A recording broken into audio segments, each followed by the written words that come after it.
¿Sabe quién también está de regreso? Catherine Ledebour, directora de la Red Andina de Información de Derechos Humanos. Catherine, esta vez a distancia, de regreso. Bienvenida. ¿Me escucha? ¿Me ve bien? Sí, muchas gracias por la invitación. Qué gusto poder conversar de nuevo, Claudia. Entiendo que Catherine está en Cochabamba, ¿verdad? Y hacemos el contacto desde Cochabamba. A ver, vamos a analizar nuevamente el conflicto de la coca. Quiero darle gracias dobles por subir a la montaña a Milena Reque. Milena, diputada de Comunidad Ciudadana por la Paz. Milena Reque, que se ha levantado temprano, que se ha tenido que abrigar doble porque viene del lugar del conflicto. Bienvenida. Gracias por subir hasta esta montaña, Milena. Muchísimas gracias, Claudia. Yo realmente contenta de estar acá, de poder exponer el punto de vista. Un saludo a toda la teleaudiencia, por supuesto, y a Catherine, que también está de invitada. Bueno, comencemos con, con Catherine, porque una anterior vez habíamos trazado un primer mapa y esperábamos no volver a ver estos episodios de violencia, pero es difícil. Y yo me digo que cuando hay estos grados de violencia es que hay intereses por detrás. Catherine, ¿nos puede actualizar, por favor, la interpretación que tiene de este conflicto? ¿Qué es lo que ha logrado, además de lo que nos ha dicho? ¿Cuánto más avanza? ¿Cuán más claro puede ver en este conflicto entre compatriotas, Catherine? Bueno, Claudia, yo ratifico mis comentarios anteriores y explico que yo creo que tiene que haber una solución administrativa, una solución legal, una solución tal vez que vaya por la modificación de la ley de coca, ¿no? Una solución legislativa, pero de ninguna manera una respuesta violenta. Los actos de violencia que hemos visto ayer, las golpizas, 8 policías heridos, mujeres embarazadas, niños golpeados, eso va mucho más allá de lo legal, de lo aceptable. Hemos comentado del uso de dinamitas en anteriores momentos del conflicto. Y estamos viendo un conflicto que se agudiza, que un lado que no se presta para el diálogo, un lado que quiere imponer un punto de vista cuando existe un área gris legal y que vemos que se aferra a este conflicto otros actores políticos que no tienen experiencia con el tema de la coca, que no tienen afinidades con productores de coca ni entienden el tema y que en el momento tan cruento de 2019 y 2020 expresaron cosas muy negativas sobre productores de coca, sobre personas indígenas. Y lo que veo con lo que ocurrió con la quema del mercado de los que respaldan a Yanes ayer, es un recrudecimiento del odio, del ataque violento, de la quema que hemos visto tantas veces, por ejemplo, durante el golpe de Estado. Me recuerda muy bien a la quema de la sede de las 6 federaciones en Cochabamba, que incluyó la radio Causachuncoca y la persecución de sus miembros, la quema de las cortes electorales y las ánforas, ¿no? Cosas que están fuera de un Estado de Derecho y que merecen consecuencias legales. Es muy triste ver de nuevo este odio, es muy triste ver esta violencia. Y lo que señala es que la impunidad que persiste en muchos casos por los hechos de 2019 es una de las cosas que está permitiendo que recurran de nuevo, que hay heridas que no se han sanado y hay responsables que no han sido castigados. ¿Cómo ve la diputada Milena Reque, diputada de Comunidad Ciudadana por la Paz? Además viene del lugar. ¿Cuál es la interpretación, diputada, que tiene de esto? Bueno, Claudia, estoy haciendo el seguimiento del caso de Adepcoca ya por tercer año. No es de que hoy día nada más estoy ahí en Villa Fátima, pero también desde el lugar. No son 6 semanas que he estado viendo, conversando con la gente también. Felizmente tengo todavía esa facilidad de conversar directamente y captar lo que piensa el cocalero, no de Villa Fátima, sino el cocalero que viene de cualquiera de las comunidades de las 17 regionales. Lo que yo veo es de que ayer ha sido un punto muy alto en el tema de el conflicto que se viene desarrollando desde hace unas 5 semanas. Estamos hablando solamente del conflicto del año 2022, porque el año pasado también hubo la quema, también hubieron dinamitas, también hubo un secuestro de la sede establecida por ley de la calle Ramiro del Castillo o Las Américas con la calle Arapata, que es el mercado legal. Ayer he visto un punto muy alto, pero después de 5 o 6 semanas de un conflicto que es recurrente, ya son varias generaciones de dirigentes cocaleros de ADEPCOCA que están siendo o amedrentados o enjuiciados o perseguidos por el gobierno, ya sea de Morales o de, en este caso, de Arce. Ayer sí se ha dado una toma bastante violenta del mercado ilegal de la calle 1 de Villa del Carmen, pero también lo que he visto ha sido un cierto respeto a los señores que estaban ahí, señoras también, los han agarrado y se los ha entregado a la policía. No ha habido secuestro, no ha habido que se los haya llevado a un lugar y que los hayan maltratado. No, los han agarrado, los han entrevistado. Creo que muchos medios de prensa han estado ahí y se los han entregado a sus autoridades competentes.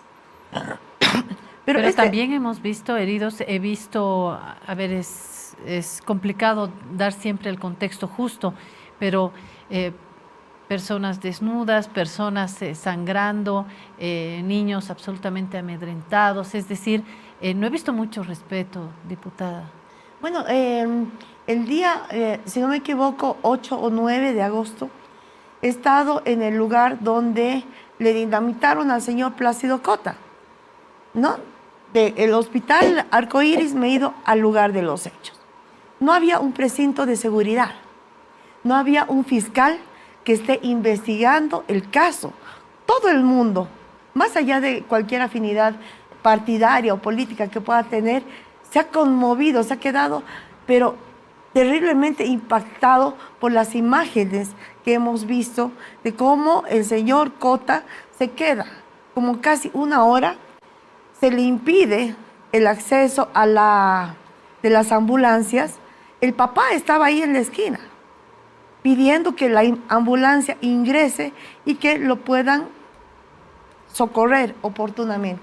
Nada, policía y bomberos le ponen un nylon, plástico. Un nylon. Y la policía estaba parada al lado. Y la policía estaba parada ahí. Es cierto. Y luego lo trasladan al hospital Arcoíris. Yo también me traslado por requerimiento de muchas familias cocaleras. Me llaman y me dicen, esa es la situación. Yo ya estaba yendo en camino y pasa un rato y yo me voy al lugar de los hechos. En el lugar de los hechos estaba, discúlpenme la expresión, pero es la realidad, la sangre, partes del cuerpo del señor Plácido Cota, lo taparon con un nylon y destaparon con un nylon, lo trasladan, pero estaba ahí la sangre. Parte de su cuerpo estaba ahí y los policías estaban en la placita de al lado comiendo hamburguesas. No había precintos de seguridad, no había un fiscal que esté investigando, que esté charlando con los vecinos, yendo a profundidad del caso, desde dónde le dispararon, si fue una mala manipulación, porque yo a los señores de la UTOP que me atendieron ahí, yo les preguntaba, ¿usted me está diciendo que es una autoinmolación? Bueno, ¿no? Entonces no sabían exactamente cuál era la respuesta y mucho menos la situación adecuada de ese caso, ¿no? Luego he visto he estado en las cárceles, en las celdas, donde ese mismo día y al día siguiente también han apresado indiscriminadamente a mucha gente. El día donde lo hieren a Plácido Cota, capturan a 3 personas, que en las imágenes se los ve sin mochila, sin maletines, sin bolsas, sin nada. Pero los capturan supuestamente plantándoles pruebas con dinamita, con un montón de situaciones. Y también a una persona que no tenía nada que ver en el asunto. Lo vamos a llamar Daniel C., ¿ya? Por precautelar su privacidad también. El señor Daniel C. es aprehendido como 4 horas después del hecho. ¿Y cuál era el pecado del señor Daniel? Era que estaba portando un encendedor. Entonces lo tienen como 72 horas en la cárcel. A un par les implantan pruebas y a otro señor lo agarran, lo meten en la cárcel, lo imputan por portar un encendedor, con 4 horas de diferencia.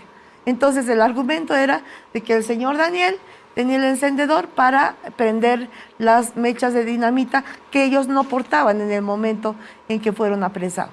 Entonces vemos todo ese tipo de situaciones, son vulneraciones muy fuertes a los derechos humanos, al Estado de Derecho también, que tiene que regir en un país democrático, en un país donde vamos a elegir gobernantes. Y en ese caso, pues, creo que muchos de los gobernantes están fallando en el respeto a los derechos humanos y al Estado de Derecho.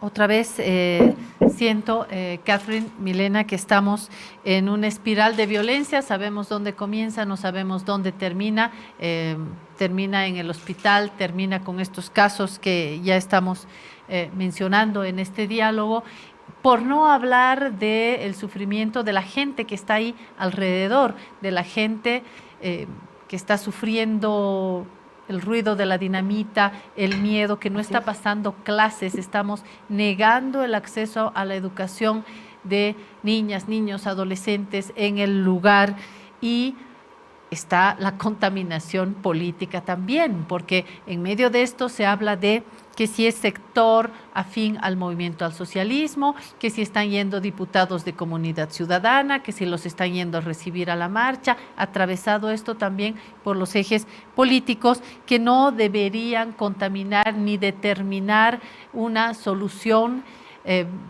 racional a este problema que data de hace tiempo ya. Hoy en La Razón Radio se habló de unas elecciones bajo el paraguas del órgano electoral y se preguntaron también mis colegas en la radio por qué el gobierno no propuso esta solución antes, por qué las fuerzas políticas penetran esto, todo en el desarrollo de la violencia, es decir, no se pudo haber dado una solución antes. Catherine, ¿cuál es la percepción? Bueno, yo creo que sí se pudo, pero hay una de las partes que no negocia, ¿no? Hubo un diálogo con el Estado, con la presidencia. Bueno, habían 2 esfuerzos el año pasado de diálogo y han habido múltiples esfuerzos antes. Primero convocado por Nadia Cruz, la defensora del pueblo, después por el gobierno, y se presentó esta opción de elección en ánforas con la supervisión del Tribunal Supremo Electoral, y el grupo de Alanes aceptó y se levantó el grupo que ahora está machicado y se fueron 2 veces. Ahora es muy importante tomar en cuenta la parte orgánica, que sí, la elección de Alanes fue en ánforas, fue con supervisión electoral. Hay el tema económico y la falta de rendición de cuentas del grupo machicado, y vemos claramente la presencia de periodistas que hablan de ser asesores. Los cocaleros no necesitan asesores, son uno de los grupos políticos más desarrollados, ¿no?, y más sofisticados que existen en el Estado plurinacional. Vemos un rechazo al diálogo, vemos un manejo de dinamita que pone en peligro los vecinos, que nunca se ha usado anteriormente en un conflicto cocalero. Lamentamos la falta de atención médica que recibió el señor. Lamentamos también que, según toda indicación, después de 25 años de derechos humanos, da la impresión que se le voló la mano y que se ha herido por el mal manejo de dinamita. Es muy importante notar que ese señor destaca claramente la necesidad de unirse y de solucionar este conflicto. Pero vemos una cierta rigidez. Es ilegal portar dinamita, han sido terrorizados los vecinos de Villa Fátima, de toda la zona, durante un periodo extenso. Existen consecuencias legales para los que portan dinamita y, claro, cada uno tiene su derecho a debido proceso y de una investigación transparente. Pero no podemos seguir con una escalación de un conflicto que tiene una solución jurídico, administrativo o legislativo.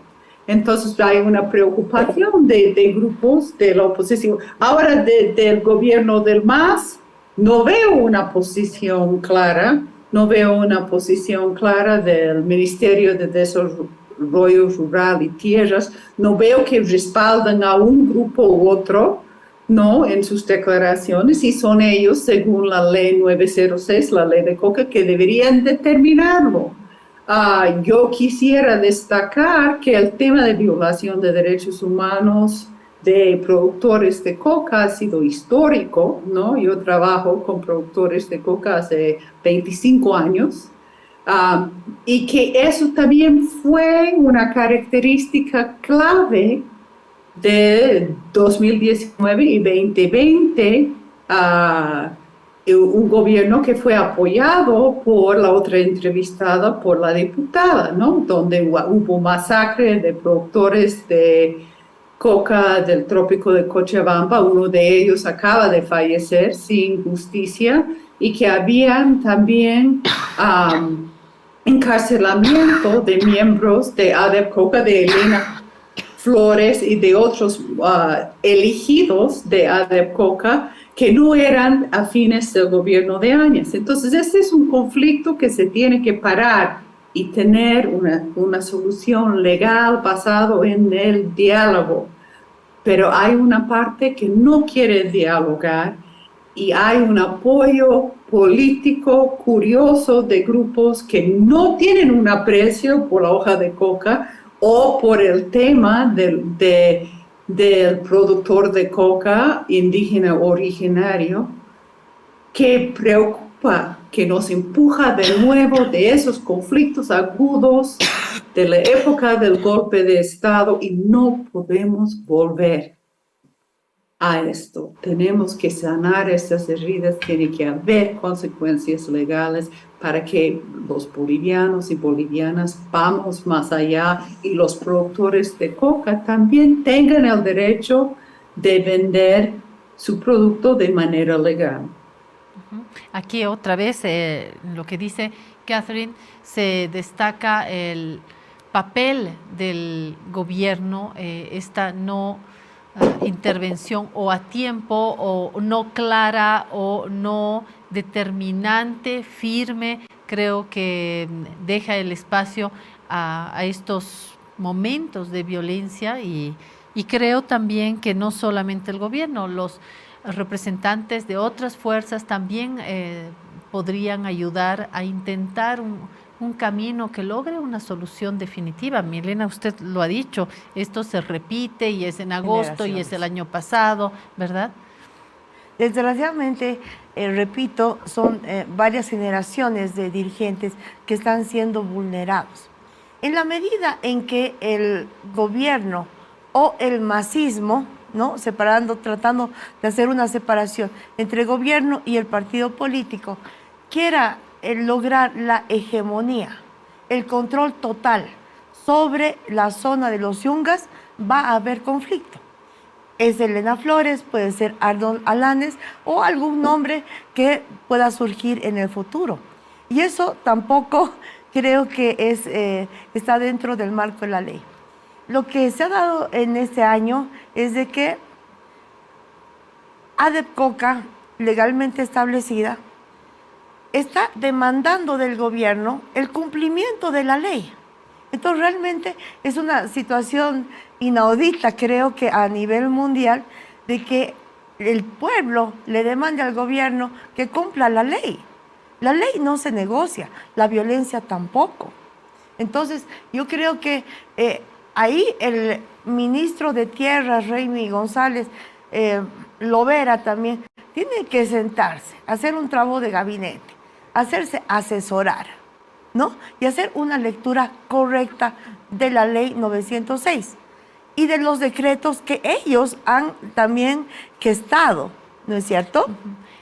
Perdón, comunidad ciudadana, ¿cómo está interviniendo en todo esto? ¿Cuál es la perspectiva ya de fuerza política en este conflicto? Nosotros hemos sacado un montón de peticiones de informe oral, peticiones de informe escrito, dirigidos al ministro del Gobierno por el tema de derechos humanos y el uso excesivo de la fuerza policial, militar también, UTOP, el uso excesivo de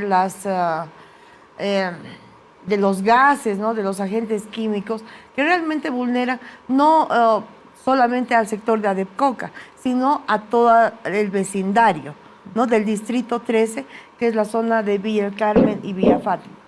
Y por el otro lado, estamos también al ministro de Tierras solicitándole que haga una lectura correcta de la ley vigente, que es una ley que la ha generado el propio masismo. Son leyes generadas en el gobierno de Evo Morales, ¿no? Entonces ahora uno dice, bueno, ¿no quieren acatar la ley? Es una gran interrogante que tenemos, ¿no? La misma pregunta para Catherine Ledebour, las acciones concretas desde la Red Andina de Información en Derechos Humanos, ya para despedirnos, Catherine, por favor. Bueno, lo que hemos tratado de hacer es mantenernos también en contacto con los productores, algo que hemos hecho hace mucho tiempo, y establecer realmente quién es el liderazgo legítimo y legal de ADEPCOCA. Y en este momento no hay claridad en ese sentido, pero han habido una falla anterior dando la legalidad al grupo de Elena Flores, y ahora el grupo de Ayanes. La ley 906, el artículo 24, dice que hay un mercado en La Paz, el mercado de ADEPCOCA, pero no estipula que sea en Villa Fátima. Entonces, una lectura de la ley, una difusión y análisis que no solo dentro de Bolivia, con una comunicación constante con los productores, pero hacia afuera también, donde el asunto de la coca y de la política boliviana está constantemente mal interpretado y mal entendido. El asunto es complejo. Me quedo hasta aquí con estas dos miradas. Gracias, Catherine Ledebour, y gracias, Milena Reque. Una cuestión muy cortita, por favor. Al lado de la ley 906 que estaba citando Catherine, está el decreto, es una resolución ministerial, que es la 342, que también especifica que hay en Bolivia 2 mercados legales de la comercialización de la coca. Uno en Sacaba, en Cochabamba, y el otro lo pone con la dirección. La calle Arapata con la Avenida de las Américas. Entonces, creo que realmente nos tenemos que sentar, hacer un acopio de todas las leyes, los decretos ministeriales también, y ver, ¿no? Porque no es una cuestión de capricho, es una cuestión de legalidad. Y ese mercado, que puede ser en la calle Arapat, en la calle 1, ¿no? Tienen la ilegalidad. Ayer no han marchado más de 40,000 socios de un solo partido o de una tendencia política. No hay que politizar tampoco en esos términos la lucha cocalera. Estaban del MAS, estaban de Creemos, estaban del CHI, estaban de absolutamente todos los partidos. Entonces, tenemos que reivindicar la lucha cocalera por sí misma, no partidizarla o politizarla en términos partidarios, que realmente ahí cometeríamos un error muy grande. Gracias, diputada Milena Reque. Gracias, Catherine Ledebur. Me quedo aquí